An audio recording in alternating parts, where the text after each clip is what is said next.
The trip was supposed to last a week, a much-needed escape to the coast with some friends after a brutal stretch of work. But by day 4, the weather had turned miserable cold winds, constant rain, and no sunshine in sight. Worse, 2 of my friends had to leave early for unexpected work emergencies, and I wasn't feeling great either. So I packed up my things and made the long drive back to my cabin in the mountains, secretly looking forward to a few quiet days alone with my books and the fireplace. As I turned off the main road and wound up the familiar dirt path to my place, something felt off. It was subtle at first. The mailbox was ajar, and a couple of fast food bags sat near the edge of the driveway. That wasn't like me. Then I saw them, 2 unfamiliar cars parked in front of my garage.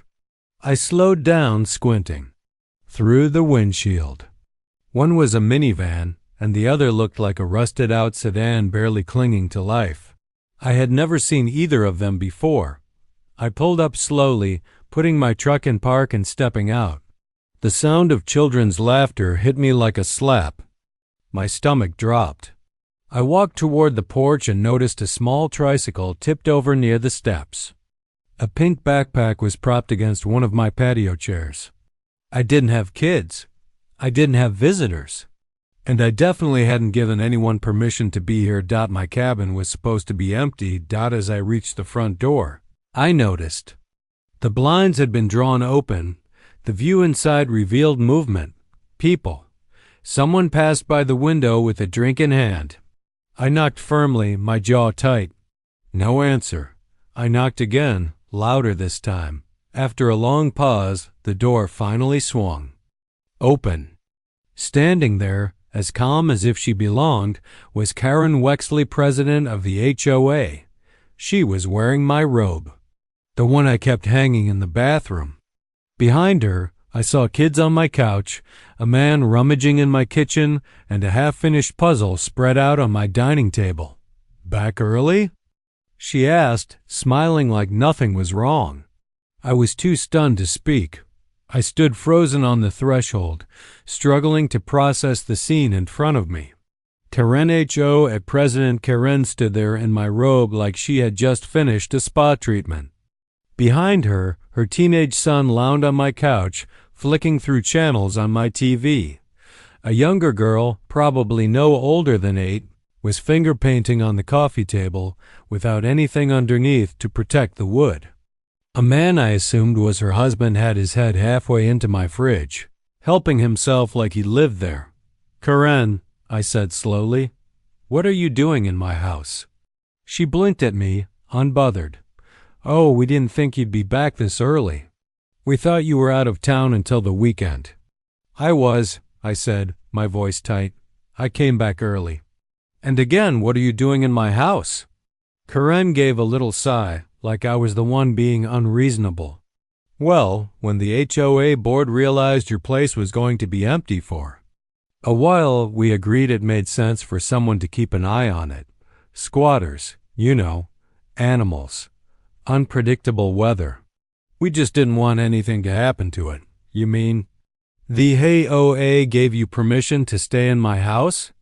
"Not exactly permission," she said, waving her hand as if to swat away the technicality.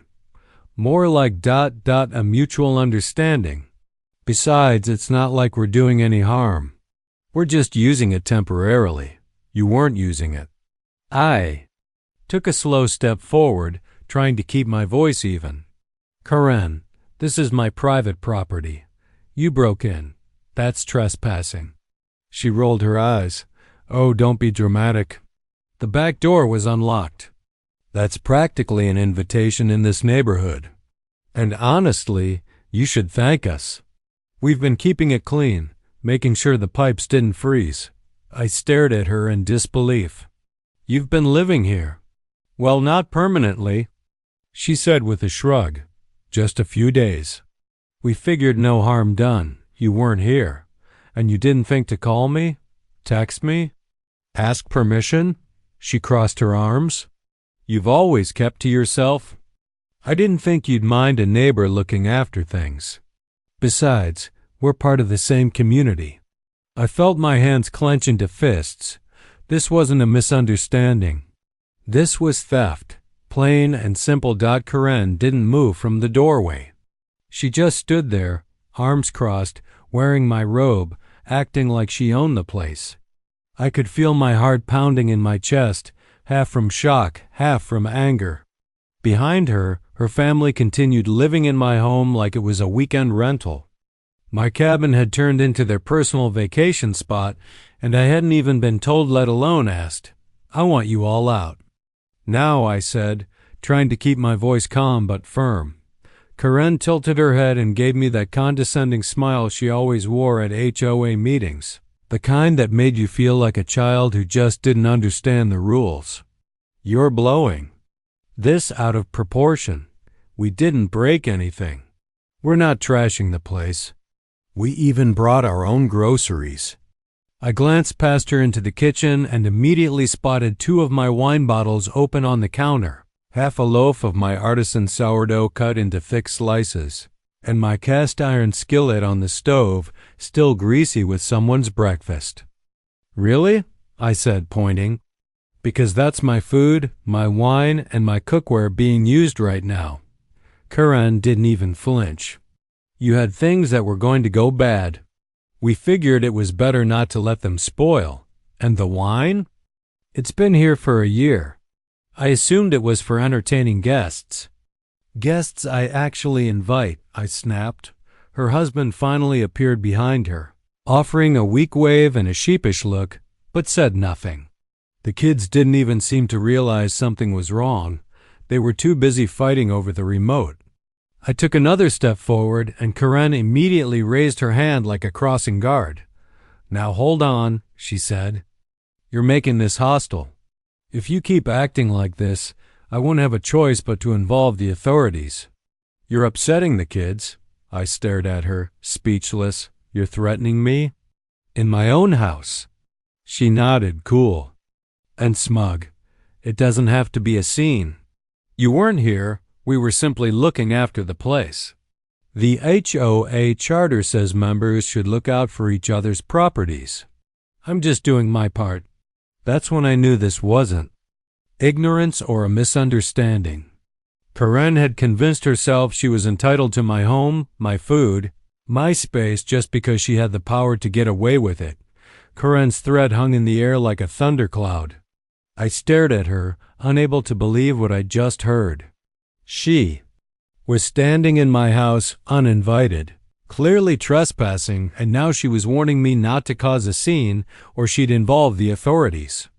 It was the kind of twisted arrogance I'd only ever seen in HOA meetings when she denied requests with a fake smile and a smug nod to policy. But this was different. This was criminal. "Karen," I said slowly and clearly, "if you don't leave right now, I'm calling the police." Her expression hardened instantly. She stepped out onto the porch, closing the door behind her with a snap. "Fine," she said, pulling out her phone. "I'll call them first."